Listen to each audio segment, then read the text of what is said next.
Arriva Ivan Provedel. Nella giornata di ieri le visite mediche, la firma sul contratto e poi il comunicato ufficiale del club nerazzurro. Operazioni da 3 milioni di euro con il portiere che ha firmato un contratto con l'Inter fino al 30 giugno del 2029. Tutto questo a poche ore anche dall'annuncio ufficiale di Aleksandar Stankovic. Sono quindi questi i primissimi innesti del mercato nerazzurro, 2 interisti tra l'altro, che fa sempre bene sottolinearlo, mercato che ovviamente non può esaurirsi qui. Si sta infatti ancora lavorando al reparto difensivo e soprattutto nelle ultime ore c'è stata un'importante accelerata per il giocatore destinato a raccogliere l'eredità di Denzel Dumfries, che nel frattempo è stato ufficializzato, come sapete, al Real Madrid. È stata infatti avanzata una seconda offerta per Kalaili, rifiutata dall'Union Saint-Gilloise, ma la dirigenza sta lavorando su più profili, a quanto pare, anche per evitare altre scottature. Palestra in questo senso sicuramente, insegna. Quindi dopo il focus sull'Under 23 e sulla primavera, che spero abbiate apprezzato e che se vi siete persi vi lascio in coda a questo contenuto così da poterlo, recuperare, è il momento di tornare a parlare di mercato, del mercato della prima squadra con tutte le top news appunto sul calciomercato nerazzurro. Quindi buongiorno, ben ritrovati a tutti voi amiche e amici nerazzurri, sempre qui su Passione Inter. Grazie come sempre per il vostro immenso supporto anche in questa lunga estate. Per continuare a supportare il nostro progetto vi basta cliccare sul tasto mi piace sotto questo contenuto, iscrivervi ai nostri canali se non volete perdervi nessuna novità sul mondo nerazzurro e poi vi aspettiamo a braccia aperte nella famiglia del club di Passione Inter, passioneinter.club. E allora, come vi avevamo anticipato qualche settimana fa, ve ne abbiamo parlato tante volte, vi avevamo dato anche qualche dettaglio, finalmente ieri è arrivata questa ufficialità. Ivan Provedel è un nuovo giocatore dell'Inter e andrà a occupare quella casella del reparto portieri che di fatto era ancora rimasta scoperta. In teoria quella di vice Martinez, ma più volte abbiamo detto che un giocatore d'esperienza come Provedel, che conosce la Serie A come lui, potrebbe anche provare ad insediare Josep Martinez. C'è una cosa che sottolineo, perché secondo me in questo clima un po' di tensione sul fronte mercato nerazzurro va sottolineato. Abbiamo detto più volte l'Inter agli interisti, l'Inter agli interisti. Ecco, Ivan Provedel è un interista, perché ieri prima dell'annuncio ufficiale di questo giocatore mi ha fatto molto sorridere il post che ha pubblicato l'Inter sui social, che vi mostro, che è esattamente questo. Dite ciao a tutti gli interisti, ciao. Ovviamente qui immagino il nome era oscurato perché l'annuncio del giocatore è stato fatto appunto in seguito, però questo è un post del 2009 di Provedel sui suoi profili social, su Facebook in particolare, quindi ce lo aveva già anticipato la gente, Gianni Rava sotto la sede dell'Inter. Abbiamo avuto la conferma anche appunto da quello che ci raccontano i social, e poi ieri nell'intervista, nelle sue prime parole in nerazzurro, anche lo stesso Provedel lo ha confermato. Lui ha detto anzi di essere diventato interista e di aver scelto il ruolo del portiere dopo aver visto Toldo, quindi lui ha detto sono molto legato a lui per questo motivo. Vi do qualche informazione in più, qualche curiosità su questo giocatore. Lui appunto diventa portiere grazie all'ispirazione Toldo, dopo aver mosso in realtà i primi passi da attaccante. A 15 anni infatti chiude la stagione nel campionato regionale con i giovanissimi del Pordenone, mettendo a segno ben 27 gol, e poi appunto l'ispirazione a Toldo gli fa cambiare strada. 1,94 m di altezza, lui lascia la Lazio dopo 4 stagioni, di cui una da miglior portiere di tutto il campionato, e faccio riferimento alla stagione 2022-2023.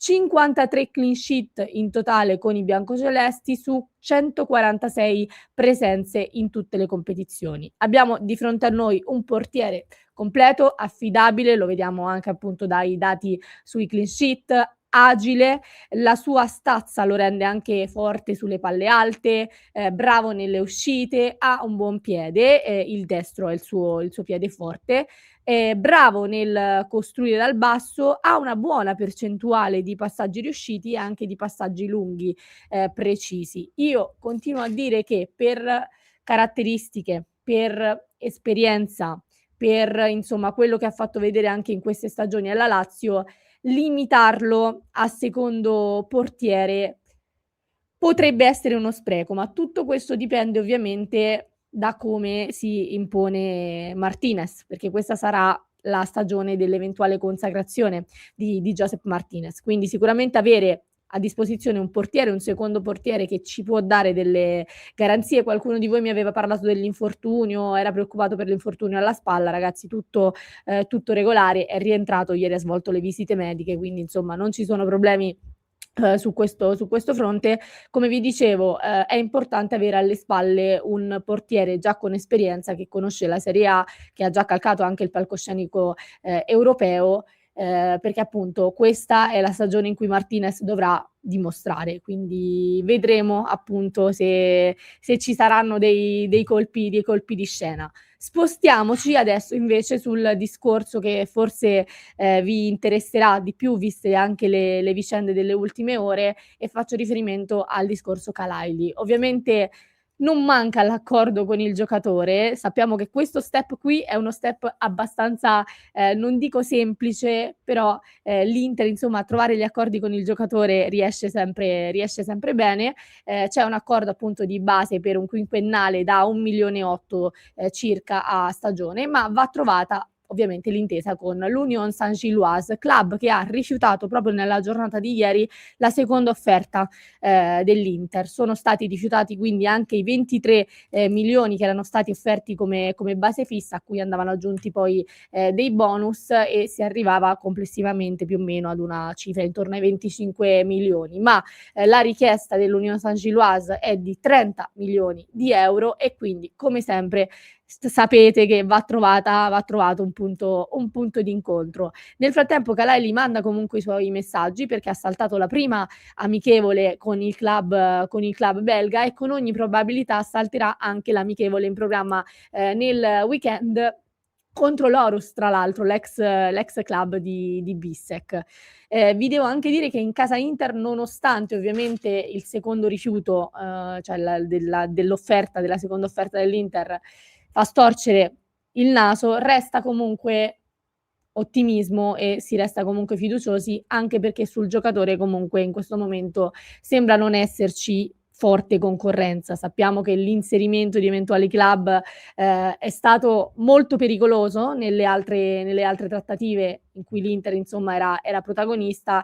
In questo momento insomma l'Inter è forte su Kalaili, e questo sicuramente aiuta il club in questo senso, che però deve comunque cercare di chiudere il prima possibile, se questo è l'obiettivo che è stato individuato. Ma appunto va trovata questa quadra con l'Union Saint-Gilloise, che dovrà o abbassare le pretese, o l'Inter dovrà sposare effettivamente quella che è la richiesta del club. Nelle ultime ore si è parlato anche di un'alternativa eventuale a Kalaili, che vi propongo, perché insomma ne abbiamo parlato anche ieri in live con il nostro Simone Frizza. Parlo di Guela Doué, un classe 2002 dello Strasburgo.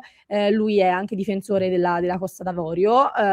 Allora, qui bisogna, secondo me, essere molto sinceri e molto onesti. Prima vi inquadro un po' il giocatore e poi arriviamo al dunque. Lui è un terzino destro, può giocare ovviamente anche come braccetto, come esterno, anche se ha molti compiti difensivi, quindi nel caso in cui dovesse essere schierato come esterno è molto più difensivo, che se vogliamo, che offensivo. Ma comunque devo dire che ha chiuso l'ultima stagione in Ligue 1 con 24 presenze e 6 assist, quindi mette in condizione i compagni di andare a segno, e 2 gol.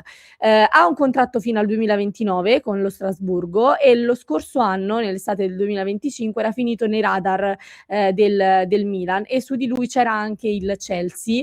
poi operazione non è andata diciamo a buon fine, anche perché il Milan non sembrava volersi spingere oltre i 15 milioni, mentre il club ne richiedeva circa 30, 35, quindi c'era una distanza importante. Perché vi ho detto voglio fare una precisazione? Perché in questo momento io personalmente non mi sento di sbilanciarmi più di tanto su Doué, perché non ci dovrebbe essere nulla di concreto, se non sicuramente come dire, un interessamento, nel senso si osserva il giocatore, si cerca di capire, però più di quello al momento non ci risulta e la pista principale resta quella per Kalaili. Nonostante, ve l'abbiamo detto e ve l'ho detto anche all'inizio, l'Inter sembra che si stia muovendo comunque su più fronti, su più operazioni, proprio per evitare di rimanere scoperta e quella critica fatta più volte sul discorso del piano B, cioè l'Inter che punta su un giocatore e poi non ha diciamo le alternative a disposizione per coprire eventualmente ad un buco lasciato magari da una trattativa non andata a buon fine. Quindi confermiamo che comunque l'Inter si vuole e si sta muovendo su più alternative, ma che il nome in questo momento principale per andare a ricoprire quella casella lì, quella lasciata scoperta da Denzel Dumfries, è proprio Kalaili. Prima di andare in chiusura volevo fare un piccolo riferimento anche all'Aleksandar Stankovic, visto che è stato annunciato poche ore fa, qualche giorno fa. Questa mattina ho letto un articolo della Gazzetta che onestamente mi ha fatto sorridere per il contenuto, perché il titolo era "L'Inter punta su Aleksandar Stankovic", una cosa del genere, nel senso che si vuol dare l'impressione che appunto Chivu possa puntare effettivamente su questo giocatore, ed è un po' quello che ci auguriamo tutti. Tra l'altro Stankovic ha parlato proprio di Chivu nell'intervista che ha rilasciato dopo la firma del contratto, ha detto: "Lo ringrazierò a vita, sono contentissimo di rivederlo". Tra poco l'Inter, la prossima settimana, inizierà a lavorare appunto per la prossima stagione. Chivu avrà a disposizione Aleksandar Stankovic, da lì probabilmente si tireranno le somme per capire se questo giocatore può fare al caso dell'Inter. Secondo me fa al caso dell'Inter, bisogna capire appunto se il suo destino rimarrà in nerazzurro, ed è quello che ci auguriamo un po' tutti. Vi lascio sempre in riferimento a questo discorso della nuova stagione, dicendovi che lunedì 13 luglio ci sarà la presentazione della nuova stagione alla Piano Gentile. Saranno presenti il presidente Giuseppe Marotta e ovviamente Christian Chivu, il mister Christian Chivu, e noi ci saremo. Quindi vi porteremo con noi ovviamente anche in questo primo passo verso la nuova stagione, cercando di portarvi tutte le notizie appunto dalla conferenza stampa e a Piano Gentile, e cominciamo a muovere appunto i primi passi, cominciamo ad incamminarci, ecco, verso la nuova stagione con un'alta concentrazione sul mercato nerazzurro, che speriamo possa portarci delle belle sorprese. Io vi aspetto nei commenti per sapere un po' tutte le vostre considerazioni, come sempre. Un commento anche sull'arrivo di Provedel. Qualcuno di voi dopo le ultime vicissitudini era come dire pessimista anche sull'arrivo di Provedel, invece si è chiuso. Come vedete poi pian piano il mercato mette lì i tasselli al loro posto. Ci auguriamo che sia così per tutti i giocatori che sono in questo momento nel mirino dell'Inter, quindi mi raccomando, ditemi la vostra nei commenti. Vi aspettiamo in live come sempre nel consueto appuntamento delle 19:30 qui su Passione Inter. Nel frattempo io vi lascio quel contenuto che vi dicevo all'inizio sull'Under 23 e sulla primavera, al link in descrizione per chi ci sta ascoltando in podcast. Se invece ci state seguendo su YouTube potete recuperarlo cliccando qui.